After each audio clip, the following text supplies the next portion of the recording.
अस्सलाम वालेकुम। बिस्मिल्लाहिर्रहमानिर्रहीम। शुरू अल्लाह के नाम से जो निहायत रहम करने वाला और मेहरबान है। साथियों, जैसा कि सभी साथी जानते हैं कि सरकार द्वारा पिछले कुछ दिनों पहले वक्फ अमेंडमेंट बिल लाया गया था और जिसमें यह प्रावधान किया गया है कि 5 दिसंबर 2025 से पहले हमें अपनी तमाम वक्फ जायदाद को जो वक्फ बोर्ड में दर्ज हैं उनको सरकार द्वारा जारी किए गए उम्मीद पोर्टल पर हर हाल में दर्ज कराना है। इसी सिलसिले में all India Muslim personal law board एवं अन्य तंजीमों की तरफ से एक अभियान चलाया गया है कि हमारी तमाम मस्जिद, कब्रिस्तान, इमाम बाड़े, दरगाह, ईदगाह या जो भी वक्फ प्रॉपर्टी है उसको हम समय रहते हुए उम्मीद पोर्टल पर ज़रूर दर्ज करा दें।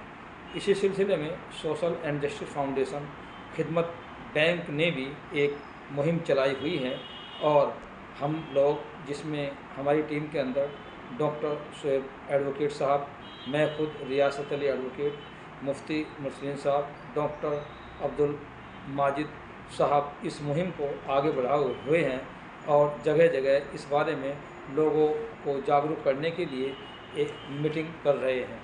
इस संबंध में हम लोग अभी तक 11 जगह पर मीटिंग कर चुके हैं। हम लोगों ने सबसे पहली मीटिंग दिनांक 12 अक्टूबर 2025 को शाही ईदगाह मेरठ में की।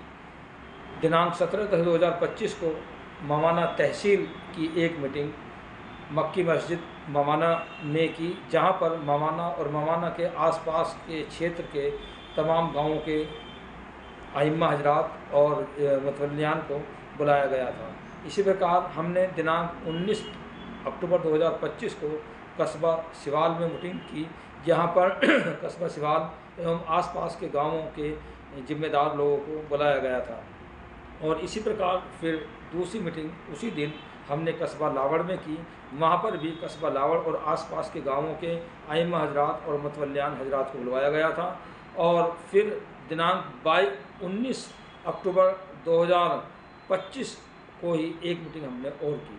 और फिर 20 अक्टूबर 2025 को हमने एक जिला स्तरीय मीटिंग जिला हापुड़ में, हापुड़ शहर में की, जहाँ पर उलेमा हजरात और जिम्मेदारान लोगों को वहाँ पर बुलाया गया। और इसी प्रकार हमने फिर दिनांक 22/10/2025 को ही खेड़ी मीरापुर मुजफ्फरनगर में एक मीटिंग की, जहाँ पर आसपास के लगभग 20 गांव के लोगों को भी बुलाया गया।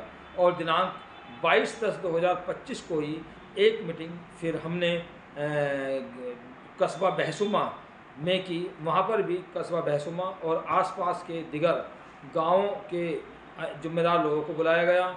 और दिनांक 22/10/2025 को ही फिर एक मीटिंग हमने रात को ईशा की नमाज में कस्बा फलाउदा में की। वहाँ पर भी कस्बा फलाउदा के तमाम जिम्मेदारों को और आसपास के गाँवों के लोगों को बुलाया गया।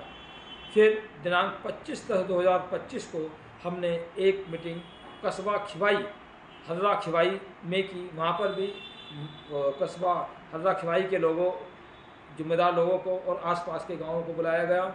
और इसी प्रकार फिर हमने एक और मीटिंग दिनांक 25/10/2025 को कस्बा सरदना में तहसील सरदना की, जहाँ पर तहसील सरदना के तमाम लोगों को, कस्बे के लोगों को और आसपास के गाँवों के लोगों को वहाँ पर बुलाया गया।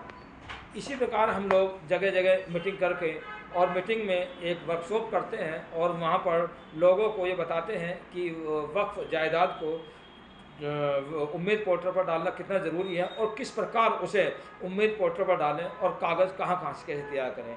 इस वीडियो के माध्यम से मैं तमाम हजरात से मुअद्दबान दरख्वास्त करता हूँ कि वो अपनी अपनी मस्जिदों, अपने अपने कब्रिस्तानों, ईदगाह या जो भी वक्त जायदाद हैं उन्हें जितनी जल्दी हो सकें उम्मीद पोर्टल पर डालें।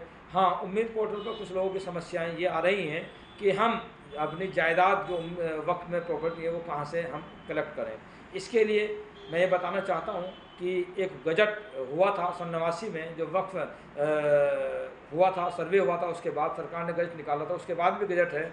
वो जिलाधिकारी संबंधित ज़िले से संबंधित जिलाधिकारी महोदय के यहाँ, संबंधित अल्पसंख्यक अधिकारी के यहाँ, या जो ऑडिटर वक्फ का है संबंधित ज़िले का, वहाँ उसके यहाँ वो कागज़ उपलब्ध हैं, वहाँ से वो निकाल सकते हैं। कुछ कागजात जो कागजात हैं उन सब कागजात को निकाल कर वो अपनी इस कार्रवाई को उम्मीद पोर्टल पर जरूर जल्द से जल्द डाल दें ताकि आने वाली परेशानी से बचा जा सके।